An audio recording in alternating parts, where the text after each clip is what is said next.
1 বছর বয়স পর্যন্ত প্রত্যেকটি শিশুকে ভিটামিন ডি3 ডোজ দেওয়া দরকার, কারণ মায়ের দুধে ভিটামিন ডি3 পরিমাণটা অনেকটাই কম থাকে।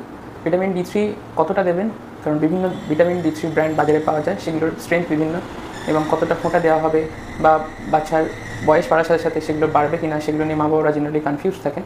তো এটা বলে দেওয়ার যে ভিটামিন ডি3 ডোজ হচ্ছে 400 ইন্টারন্যাশনাল ইউনিট। এইটা থ্রু আউট 1 ইয়ার, মানে একদম জন্ম থেকে 1 বছর বয়স পর্যন্ত একই ডোজে জেনারেলি বাচ্চাদের দেওয়া হয়।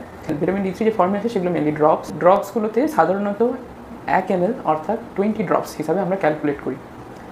তো যে সমস্ত ভিটামিন ডি3 ড্রপস 800 ইন্টারন্যাশনাল ইউনিটে অ্যাভেলেবেল, সেগুলোর ক্ষেত্রে আমরা 10 ড্রপসই, অর্থাৎ 20 ফোঁটায় 1 ml যদি হয় তাহলে 10 ফোঁটায় 0.5 ml, 0.5 যেখানে লেখা থাকছে সেই পর্যন্ত দিতে হবে। কিছু কিছু ড্রপস আছে যেগুলোতে প্রত্যেক ফোঁটায় 200 ইন্টারন্যাশনাল ইউনিট করে অ্যাভেলেবেল ভিটামিন ডি3। সেক্ষেত্রে আমাদের ভিটামিন ডি3 জাস্ট 2 ফোঁটা দিলেই যথেষ্ট। 0 থেকে 1 বছর বয়স পর্যন্ত বাচ্চাদের 400 করে দিন। যারা 400-এর ড্রপ খাচ্ছেন তারা 20 ড্রপস করে, যারা 800-এর ড্রপস খাচ্ছেন তারা 10 ড্রপস করে, যারা প্রত্যেক ফোঁটায় 200-এর ড্রপস খাচ্ছেন তারা জাস্ট 2 ফোঁটা করে। এছাড়াও কিছু কিছু ভিটামিন ডি3 প্লাস ডিএইচ এর কম্বিনেশন বাজারে পাওয়া যায়, সেগুলোর ক্ষেত্রেও ম্যাক্সিমাম ক্ষেত্রে ভিটামিন ডি3 400 ইন্টারন্যাশনাল ইউনিট থাকে, সেখানেও আমাদের 20 ড্রপস করে শুরু করতে হবে। 1 বছরের পর কি ভিটামিন ডি3 কন্টিনিউ করা যায় না? হ্যাঁ, অবশ্যই করা যায়, ভিটামিন ডি3 কন্টিনিউ করা যায়। সেক্ষেত্রে আমরা 600 to 800 ইন্টারন্যাশনাল ইউনিট ডোজে ভিটামিন ডি3 কন্টিনিউ করতে পারি।